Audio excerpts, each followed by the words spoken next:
بسم اللہ الرحمن الرحیم۔ سوال ہے، حضرت علی رضی اللہ عنہ کا دوسرا پیغام نکاح آیا تو حضور صلی اللہ علیہ وآلہ وسلم نے کیا فرمایا؟ جواب ہے، مولا علی نے دوسرا نکاح کرنے کا ارادہ کر لیا۔ جب پیغام نکاح آیا، حضرت علی نے ارادہ کیا، سب کے لیے جائز ہے دوسری شادی کرنا۔ سب کے لیے جائز ہے دوسری شادی کرنا، ہر ایک نے دوسری شادی کی تھی۔ حضور صلی اللہ علیہ وآلہ وسلم نے بھی نکاح کثرت سے کیے۔ حضرت علی کو بھی پیغام نکاح آیا تو انہوں نے بھی دوسرا نکاح کرنے کا ارادہ کر لیا۔ سیدہ پاک کے دل میں کچھ خیال آیا، یہ معمولی ہستی نہ تھیں۔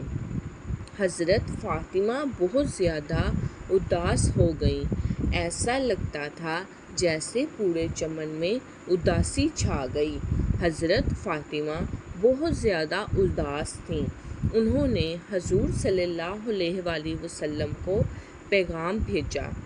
حضور صلی اللہ علیہ وآلہ وسلم منبر پر بیٹھے، فرمایا، سنو لوگو، فاطمہ میرے جگر کا ٹکڑا ہے۔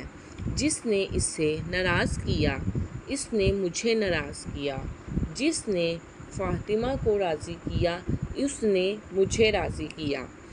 پاک رسول کی پاک بیٹی، عزت والے رسول کی عزت دار بیٹی، وہ جس نے معزز کیا پورے گھرانے کو، حسین پال کر جس نے دیا پورے زمانے کو۔ سبحان اللہ۔ حضرت علی رضی اللہ عنہ فرماتے ہیں کہ جب میں حضور صلی اللہ علیہ وآلہ وسلم کی بارگاہ میں حاضر ہوا، فرمایا، حضور آپ جیسا حکم کریں۔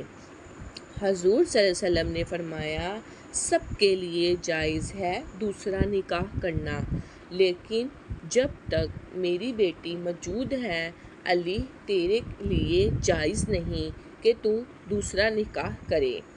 حضور صلی اللہ علیہ وسلم نے فرمایا، علی تم دوسرا نکاح نہیں کر سکتے، یہ سیدہ فاطمہ کا اعزاز ہے۔ پیارے دوستو، اگر میری ویڈیو آپ کو اچھی لگی ہے تو اس کو لائک، شیئر اور سبسکرائب ضرور کریے گا۔ اللہ حافظ۔